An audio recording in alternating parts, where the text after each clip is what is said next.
Hello everyone, welcome to the channel of Ambe law institute. मैं हूं कनिका महाजन और आज हम पढ़ेंगे जे.एन.के पुलिस एक्ट 1983 को। ये एक्ट ना तो सिर्फ जुडिशियल एग्जाम के पॉइंट ऑफ व्यू से या फिर प्रोसिक्यूटिंग ऑफिसर के एग्जाम के पर्सपेक्टिव से इम्पोर्टेंट है, बल्कि ये एग्जाम बहुत ज़्यादा इंपॉर्टेंस रखता है। अगर कोई यंग एडवोकेट्स हैं तो उनके लिए भी ये एक्ट बहुत इंपॉर्टेंस रखता है, ताकि उनको एक बेसिक अंडरस्टैंडिंग आ सके कि हमारी जे.एन.के की पुलिस फोर्स कैसे काम करती है और उसका पूरा ऑर्गेनाइजेशन और स्ट्रक्चर कैसा है। तो without further do, let's move to our today's lecture. तो इस एक्ट को स्टार्ट करने से पहले कुछ इस एक्ट से ही रिलेटेड इंपॉर्टेंट पॉइंट्स देखते हैं। जैसे कि सबसे पहला पॉइंट जो हमें याद रखना चाहिए वो ये है कि ये एक्ट नंबर 2 है 1983 का। सेकेंड जो चीज है वो हमें ये ध्यान रखनी चाहिए कि इसे सैंक्शन कब मिला, मतलब ये इनैक्ट कब हुआ, इसे कब एसेंट मिला और किसका एसेंट मिला तो ये फॉर्म हुआ। ठीक है, तो इसे सैंक्शन मिली थी by the highness the Maharaja Bahadur in council. जो महाराजा बहादुर थे उन्होंने बेसिकली इस एक्ट को सैंक्शन दी थी, wide state council resolution number C12। और ये किस दिन हुआ था? दैट वाज 29 जनवरी 1927। तो बेसिकली इसको इनैक्ट किया गया और असेंट मिली 29 जनवरी 1927 को, और ये पब्लिश हुआ गवर्नमेंट गैजेट में ऑन 22 चेत 1983 को। अब यहाँ चेत का क्या है? चेत एक महीना होता है। एंड जैसे हम ये एक्ट आगे अभी पढ़ेंगे तो हम देखेंगे, इंटरप्रिटेशन क्लॉज में भी बताया गया है कि हम लोग अगर यहाँ पर कैलेंडर को देखेंगे तो कौन सा कैलेंडर देखा जाएगा? हिंदी कैलेंडर देखा जाएगा, दैट इज इंडियन कैलेंडर, ना कि ग्रेगोरियन कैलेंडर जो हम बेसिकली रेगुलर डेली लाइफ में देखते हैं। तो चेत एक महीना होता है जो अप्रैल और मई के महीने को रिप्रेजेंट करता है। ठीक है, अब चलते हैं इसके एनफोर्समेंट डेट की तरफ। अब एनफोर्समेंट डेट कह लो या कमेंसमेंट डेट कह लो, दोनों सेम चीजें होती हैं। तो डिफरेंस देखते हैं बेसिकली इनैक्टमेंट डेट में और इन्फोर्समेंट डेट में। इनैक्टमेंट डेट वो डेट होती है जिस दिन किसी एक्ट को असेंट मिले, सैंक्शन मिले कि ठीक है ये एक्ट हम लागू करवाएंगे। और एनफोर्समेंट डेट वो डेट होती है जिस दिन से वो एक्ट किसी एरिया में या किसी स्टेट पे लागू होता है। एंड इन दिस केस यहाँ पर किस पे लागू होता है ये एक्ट, ये हम अभी आगे कमेंसमेंट में देखेंगे जो हमारी सेक्शन नंबर 2 में बताया गया है। तो अभी एनफोर्समेंट डेट की बात हो रही है, तो एनफोर्समेंट डेट है हमारी 6 बैसाख 1984। तो ध्यान रखेंगे कि इसको एनफोर्स 1984 में किया गया था, एंड दैट टू ऑन 6 बैसाख। ठीक है, और इसकी इनैक्टमेंट डेट हमारी रहती है 29 जनवरी 1927, और फर्स्ट पब्लिशिंग डेट जो है इसकी गैजेट में वो है 22 चेत 1983। I hope you will remember it. चलते हैं नेक्स्ट स्लाइड पे। अब नेक्स्ट स्लाइड पे हम देखने जा रहे हैं कुछ ओवरव्यू कि कैसे हम इस एक्ट को पढ़ेंगे और इस एक्ट में बेसिकली हम किन किन चीजों से या किन किन प्रोविजन से, और जो प्रोविजन है वो किन से डील करते हैं, हम वो देखेंगे। तो सबसे पहले आ जाता है किसी भी एक्ट का प्रियम्बल, जो हमें बताता है कि इस एक्ट के आने का पर्पस क्या था, ये एक्ट क्यों बनाया गया। फिर आ जाता है हमारा short title, extent and commencement, और साथ में इंटरप्रिटेशन, जिसमें हम देखते हैं कि इस एक्ट का नाम क्या होगा, ये एक्ट लागू किस पर होगा, ये कब से लागू होगा, और इसके कुछ ऐसे इंपॉर्टेंट टर्म्स दे दी जाती है जिसमें कोई एक स्पेसिफिक मीनिंग दे दिया जाता है। ठीक है, वो दी जाता है हमारे इंटरप्रिटेशन क्लॉज में। फिर हम देखेंगे इस एक्ट का स्कोप क्या है। फिर हम देखेंगे कि हमारी पुलिस फोर्स का स्ट्रक्चर क्या है और कॉन्स्टिट्यूट कैसे होती है हमारी पुलिस फोर्स, और उसमें कौन सी बॉडीज होती हैं डिफरेंट। फिर हम देखेंगे वो जो अथॉरिटीज होती है हमारी पुलिस फोर्स के अंडर, उन सब की अपॉइंटमेंट कैसे होती है, डिसमिसल कैसे होता है। फिर उनकी हम पावर्स देखेंगे, कुछ ड्यूटीज देखेंगे। फिर हम देखेंगे कि अगर वो प्रोक्लामेशन करते हैं किसी चीज से रिलेटेड, या फिर किसी चीज को कॉन्फिस्केट करते हैं जो सीज की जाती है, तो वो कैसे रहता है, उनके प्रोविजंस कैसे होते हैं। हम देखेंगे हमारे पुलिस फोर्स पे जो पर्सोनल्स हैं उनकी लायबिलिटीज क्या होती हैं, और साथ में कुछ अदर मिसलेनियस प्रोविजंस के साथ भी हम डील करेंगे इस एक्ट। तो बेसिकली अगर देखा जाए इस एक्ट में टोटल 44 सेक्शंस हैं।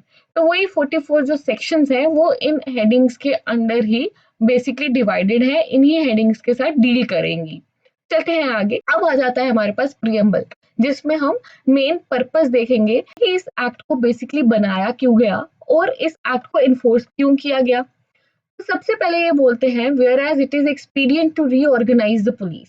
तो मतलब पहले इन्होंने ये देखा कि हमें हमारी पुलिस फोर्स को रीऑर्गेनाइज करने की जरूरत है ताकि हमारी जो पुलिस है वो एक बेटर वे में फंक्शन कर सके, to make it more efficient instrument for the prevention and detection of crime, ताकि हमारा जो पुलिस फोर्स है उसे अच्छे से यूज किया जाए और साथ में उसे एक एफिशिएंट इंस्ट्रूमेंट बना दिया जाए, एफिशिएंट बॉडी बना दिया जाए जो हेल्प करेगी क्राइम को डिटेक्ट करने में और उतनी ही जल्दी उसे प्रिवेंट करने में, ताकि हमारी जो स्टेट है वो क्राइम फ्री हो सके और लॉ एंड ऑर्डर को मेंटेन किया जा सके हमारी एक पर्टिकुलर स्टेट में। It is hereby enacted as follows. और अब आगे बताया जाएगा कि उस एक्ट में क्या क्या आता है। तो आई होप आपको पर्पस क्लियर होगा। सबसे पहला पर्पस है कि हमें ऑर्गेनाइज करना है हमारी पुलिस फोर्स को। क्यों करना है? ताकि वो एक एफिशिएंट इंस्ट्रूमेंट बन सके और लॉ एंड ऑर्डर को मेंटेन कर सके और साथ ही डिटेक्ट कर सके किसी क्राइम को और उसे प्रिवेंट कर सके टाइम रहते। चलते हैं अब आगे। अब हम देखेंगे शॉर्ट टाइटल और कमेंसमेंट को। तो शॉर्ट टाइटल में ये बेसिकली कह देता है द एक्ट में be called the police act 1983। फिर आ जाता है कमेंसमेंट। तो कमेंसमेंट में कहा गया है कि ये एक्ट जम्मू कश्मीर में कब से लागू होगा। तो ये कहता है this act shall come into force on and from the date of its third publication in the Jammu and Kashmir government gazette. ठीक है, तो यहाँ पर थर्ड पब्लिकेशन की बात की गई है, वो किस में होगी? Jammu and Kashmir government gadget में। तो अब हम अगर देखें कि हमारी थर्ड पब्लिकेशन कब हुई थी हमारे जम्मू कश्मीर के गवर्नमेंट गैजेट में, तो वो है हमारा 6 बैसाख 1984। अब देखा जाए तो सेक्शन 3 की बात हो रही है, तो सेक्शन 3 जो है वो रिपील हो चुकी है, तो इसे पढ़ने की जरूरत नहीं है। चलते हैं आगे। अब आ जाता है इंटरप्रिटेशन क्लॉज। इंटरप्रिटेशन क्लॉज बहुत इंपॉर्टेंट होता है किसी भी एक्ट का। इंटरप्रिटेशन क्लॉज में बेसिकली कुछ ऐसे जनरल टर्म्स दी गई होती हैं जो इस एक्ट के थ्रू आउट यूज होती हैं। और ऐसा होता है कि जो टर्म्स इंटरप्रिटेशन क्लॉज में जैसे डिफाइन या इंटरप्रेट की गई होती है, तो यही जनरल प्रोविजन कहता है कि उन्हें थ्रू आउट द एक्ट वैसे ही इंटरप्रेट किया जाएगा unless and until contrary is given या रिपब्लिकेंट कंडीशन दी गई है। तो मतलब जैसे यहाँ पर फॉर एग्जाम्पल फर्स्ट टर्म है हमारे पास डिस्ट्रिक्ट मैजिस्ट्रेट। तो जो डिस्ट्रिक्ट मैजिस्ट्रेट की यहाँ पर इंटरप्रिटेशन दी गई है, हम थ्रू आउट द एक्ट वैसी ही इंटरप्रिटेशन लेके चलेंगे इस टर्म की अनलेस एंड अनटिल इस एक्ट में इस टर्म के आगे लिखा हो कि इसे ऐसे यूज किया जाएगा। तो जनरली हम इन वर्ड्स को वैसे ही इंटरप्रेट किया करेंगे जैसे इस इंटरप्रिटेशन क्लॉज में किया गया है। तो विदाउट फर्दर डू देखते हैं हमारी जो टर्म्स हैं जो इंटरप्रेट की गई है। सबसे पहली टर्म जो है वो है डिस्ट्रिक्ट मैजिस्ट्रेट की। तो सबसे पहले डिस्ट्रिक्ट मैजिस्ट्रेट कौन होते हैं? वो डीएम्स होते हैं। तो जैसे हमें पता है कि आईएएस ऑफिसर्स जो होते हैं वो बेसिकली डिस्ट्रिक्ट मैजिस्ट्रेट्स बनते हैं और उन्हीं को अपॉइंट किया जाता है एज डिस्ट्रिक्ट मैजिस्ट्रेट। तो देखते हैं ये एक्ट कैसे उसे इंटरप्रेट करता है। District magistrate shell mean the chief officer charged with the executive administration of a district. तो सबसे पहले ये बोल देते हैं डिस्ट्रिक्ट मैजिस्ट्रेट वो इंसान होगा, चीफ ऑफिसर हो। दूसरा वो चीफ ऑफिसर चार्ज्ड हो, किससे? चार्ज्ड हो with the power of executive administration of that particular district जिस डिस्ट्रिक्ट का उसे डीएम बनाया गया है। तो मतलब ऐसा कोई चीफ ऑफिसर जिसके ऊपर ड्यूटी डाली जाती है कि आपको उस डिस्ट्रिक्ट में लॉ एंड ऑर्डर को मेंटेन करना है और इन कुछ प्रोविजंस को या इन लॉज को इम्प्लीमेंट करना है। बेसिकली एग्जीक्यूटिव बॉडीज का तो यही काम होता है, वही काम हमारा डिस्ट्रिक्ट मैजिस्ट्रेट करता है। फिर आ जाता है and exercising the powers of an executive magistrate. और जो डीएम होगा हमारा डिस्ट्रिक्ट मैजिस्ट्रेट होगा वो चीफ ऑफिसर तो होगा जिस पे रिस्पॉन्सिबिलिटी होती है एग्जीक्यूटिव एडमिनिस्ट्रेशन की उस पर्टिकुलर डिस्ट्रिक्ट में, लेकिन वो सारी पावर्स भी एग्जर्ट करता है जो एक एग्जीक्यूटिव मैजिस्ट्रेट के पास होती हैं। तो अगर ये दो कंडीशंस फुलफिल करता है कोई चीफ ऑफिसर तो वो हमारा डिस्ट्रिक्ट मैजिस्ट्रेट के रडार में आ जाता है। यही है हमारा फर्स्ट टर्म। चलते हैं नेक्स्ट टर्म पे जो कि है मैजिस्ट्रेट। अब ये बोलते हैं मैजिस्ट्रेट कौन होगा। अब जैसे हम लोग सीआरपीसी पढ़ चुके हैं तो सीआरपीसी के अकॉर्डिंग जिस मैजिस्ट्रेट को जैसे अपॉइंट किया जाता है वैसे ही इन मैजिस्ट्रेट्स को भी अपॉइंट किया जाता है। और ये उन्हीं मैजिस्ट्रेट्स की बात कर रहा है जिनकी पावर्स हमें सीआरपीसी की सेक्शन 29 बताती है। तो यहाँ पर भी मैजिस्ट्रेट का वही मतलब होगा जो सीआरपीसी के अंदर होता है। अब चलते हैं नेक्स्ट पे जो कि है द वर्ड पुलिस। अब पुलिस कौन होता है? तो पुलिस वही पर्सनल्स होते हैं जो एज अ पुलिस एनरोल्ड होते हैं अकॉर्डिंग टू दिस एक्ट। इस एक्ट की कुछ प्रोविजंस ऐसी होंगी जो अब हम पढ़ेंगे, तो इसमें बताया होगा कि कैसे कोई एक इंसान अपने आप को एज अ पुलिस एनरोल करता है और उनकी क्या प्रोविजंस रहती हैं, वो हम आगे चलकर पढ़ेंगे। अब चलते हैं हमारे नेक्स्ट टर्म के ऊपर, जो कि है जनरल पुलिस डिस्ट्रिक्ट। अब जनरल पुलिस डिस्ट्रिक्ट से क्या मतलब है इस एक्ट में, देखते हैं। The word general police district shall embrace the local area within the state in which this act shall be ordered to take effect. तो यहाँ पर बहुत सिंपल लैंग्वेज में बोल दिया गया है कि जनरल पुलिस डिस्ट्रिक्ट वो एक डिस्ट्रिक्ट होगा या वो लोकल एरिया होगा किसी स्टेट का जिधर ये एक्ट जो है वो लागू होता होगा। ठीक है, तो अभी फिलहाल हम ये टर्म्स देख रहे हैं। अगली आने वाली वीडियो में हम लोग कुछ स्ट्रक्चर देखेंगे कि हमारा पूरा स्ट्रक्चर कैसा रहता है पुलिस फोर्स का। जैसे पहले स्टेट आती है, स्टेट फिर आगे जोन्स में डिवाइड हो जाती है, जोन्स आगे डिस्ट्रिक्ट में, और कैसे पुलिस फोर्स पूरे ऐसे एरियाज को कवर करता है और कैसे ये पूरे ऑर्गेनाइजेशन का सेटअप होता है, हम ये आने वाली अगली वीडियो में देखेंगे। तो I hope you will stay tuned for that. तो बाकी चलते हैं आज नेक्स्ट टर्म पे जो हमारे इंटरप्रिटेशन क्लॉज में समझाई गई है। नेक्स्ट टर्म है superintendent and superintendent of police के बारे में। तो सुपरिटेंडेंट या सुपरिटेंडेंट ऑफ पुलिस से हम क्या समझते हैं, देखते हैं। Superintendent and Superintendent of Police shall include any assistant superintendent or other person appointed by general or special order of the government to perform all or any of the duties of a superintendent of police under this act in any district or part of a district। तो सबसे पहले बोल दिया कि भाई superintendent and superintendent of police में include किनको करते हैं हम, असिस्टेंट सुपरिटेंडेंट को भी। तो सुपरिटेंडेंट से हमारा मतलब क्या होता है? सुपरिटेंडेंट से मतलब होता है कोई ऐसा पर्सन जो किसी ऑर्गेनाइजेशन को मैनेज करता है। तो बेसिकली किसी डिस्ट्रिक्ट में अगर देखा जाए तो बहुत सारी पुलिस फोर्स काम कर रही होती है। उस पूरी पुलिस फोर्स को मैनेज करने वाला जो होता है वो कहलाता है सुपरिटेंडेंट या सुपरिटेंडेंट ऑफ पुलिस को।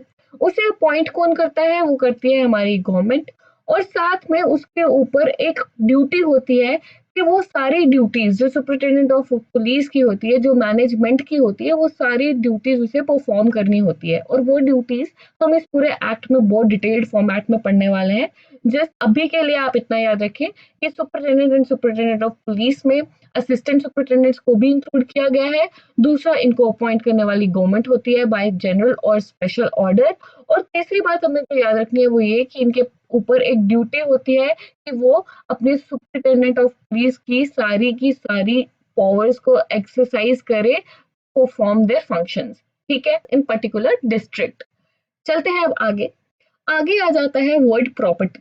तो जैसे हम प्रॉपर्टी की बात करें, हम जैसे ट्रांसफर ऑफ प्रॉपर्टी एक्ट पढ़ते हैं तो उधर इमूवेबल प्रॉपर्टी की बात हुई है। फिर जैसे हम सेल्स ऑफ गुड्स एक्ट पढ़ते हैं तो वहां पर हम कोई प्रॉपर्टी की बात करते हैं जो मूवेबल प्रॉपर्टी होती है। तो उसी तरह से वर्ड प्रॉपर्टी भी इंटरप्रेट कर दिया इस एक्ट के थ्रू कि इस एक्ट के अंदर प्रॉपर्टी का क्या मतलब रहेगा, देखते हैं। The word property shall include any movable property, money और वैल्यूएबल सिक्योरिटी। तो ध्यान रखेंगे कि इमूवेबल प्रॉपर्टी को यहाँ पर एज अ प्रॉपर्टी इंक्लूड नहीं किया गया है। ये एक्ट सिर्फ डील करने वाला है मूवेबल प्रॉपर्टी, मनी या वैल्यूएबल सिक्योरिटी के साथ। तो मूवेबल प्रॉपर्टी वो प्रॉपर्टी होती है जैसे कि कोई भी मटेरियल ऑब्जेक्ट हो गया जिसे हम मूव कर सकते हैं। फॉर एग्जाम्पल वॉच हो गई, फॉर एग्जाम्पल कार हो गई, ये सब चीजें मूवेबल प्रॉपर्टी की रडार में आती हैं। तो just for the instance for your knowledge मैं आपको बता देती हूँ कि मूवेबल प्रॉपर्टीज वो प्रॉपर्टीज होती थी जो लैंड के साथ अटैच्ड होती थी या फिर लैंड के अंदर एम्बेडेड होती थी, या फिर कोई ऐसी प्रॉपर्टीज जो लैंड के साथ अटैच्ड किसी पार्ट के साथ अटैच्ड होती। तो without getting diverted from our topic, बस इतना याद रखेंगे कि दो तरीके की प्रॉपर्टीज होती हैं, लेकिन इस एक्ट के अंदर सिर्फ और सिर्फ मूवेबल प्रॉपर्टी, मनी और वैल्यूएबल सिक्योरिटी। वैल्यूएबल सिक्योरिटी होती है कुछ ऐसे डॉक्यूमेंट्स जो बहुत ज्यादा इंपॉर्टेंस रखते हैं, जैसे कि विल हो गई, या फिर हम कोई चेक या फिर कोई नेगोशिएबल इंस्ट्रूमेंट ले लें, वो भी वैल्यूएबल सिक्योरिटी होती है हमारी। तो इन सब चीजों को हम एज ए प्रॉपर्टी देखेंगे इस एक्ट के तहत। इस एक्ट के तहत इमूवेबल प्रॉपर्टी को प्रॉपर्टी की डेफिनेशन में इंक्लूड नहीं किया गया है। ये याद रखने वाली चीज है। चलते हैं नेक्स्ट वर्ड पे। तो अब ये वही बोलता है words importing the singular number shall include the plural number and words importing the plural number shall include the singular number। मतलब जब भी कभी कोई सिंगुलर टर्म यूज कर ली जाती है, मान लेते हैं पुलिस फोर्स, तो ये पुलिस फोर्स में सारे पुलिस पर्सनल्स आएंगे जो उस डिस्ट्रिक्ट में या उस एरिया में काम कर रहे होंगे। तो बेसिकली अगर देखा जाए ये सिंगुलर वर्ड को यूज किया जा रहा है, लेकिन इसमें प्लूरल नंबर को इंक्लूड किया गया है। वैसे ही नेक्स्ट वर्ड आ जाता है words importing the masculine gender shall include females. इसका मतलब है कि ये जो एक्ट है ये जेंडर स्पेसिफिक नहीं है। अगर इस एक्ट के किसी प्रोविजन में कोई वर्ड ऐसा लिखा जाए कि अगर ही इज रिस्पॉन्सिबल या ही कर कर रिप्रेजेंट किया जाएगा, तो इट डजंट मीन कि वो सिर्फ मेल कैंडिडेट्स को ही कवर कर रहा है या फिर मेल लोगों के ऊपर ही लागू होगा। ऐसा नहीं है, वो फीमेल को भी इंक्लूड करेगा। He is used as a personam for every single person whether it is female और मेल। तो ये हम कंसीडर करके चलेंगे। चलते हैं आगे। अब आगे आ जाता है the word person shall include a company और कॉरपोरेशन। जैसे हम देखते हैं कि पर्सन में दोनों आ जाते हैं, natural person as well as artificial person. तो आर्टिफिशियल पर्सन कौन होते हैं, जैसे कि हमारी कंपनी या फिर कॉरपोरेट। तो ये एक्ट नेचुरल पर्सन के साथ साथ कंपनी और कॉरपोरेशन को भी पर्सन की डेफिनेशन में रखने वाले हैं, ये ध्यान रखेंगे हम। चलते हैं आगे। The word month shall mean a Hindi calendar month. तब जैसे हम लोग जब इन्फोर्समेंट और इनैक्टमेंट डेट को डिस्कस कर रहे थे, तब हमने बोला था कि ये जो एक्ट है, इस एक्ट के तहत हम लोग हिंदी कैलेंडर को यूज करने वाले हैं, जिसे लोकल लैंग्वेज में जनवरी भी कह दिया जाता है। तो यहाँ पर हम ग्रेगोरियन कैलेंडर को यूज नहीं करेंगे, जो कि हम रोजमर्रा की जिंदगी में यूज करते हैं, जिसके मंथ्स होते हैं जैसे कि जनवरी, फरवरी, मार्च एंड सो ऑन। ओके, चलते हैं नेक्स्ट पे। अब यहाँ बोला है the word cattle shall besides horned cattle include elephants, camels, horses, asses, mules, sheep, goats and swine। I hope अब आपको ये जो टर्म्स है इंटरप्रिटेशन क्लॉज की वो सारी क्लियर होंगी, आपको इनको समझने में कोई परेशानी नहीं आई होगी और आज का लेक्चर बहुत क्लियर होगा और क्रिस्प होगा। सो इफ अगर आपको हमारी वीडियोस अच्छी लगती हैं तो kindly like and subscribe our channel. Also share this channel and this video so that आपके साथ साथ औरों का भी भला हो सके और भी लोग जान सकें इस पूरे एक्ट के बारे में और ट्यून्ड रह सके हमारे आने वाली वीडियोस के साथ।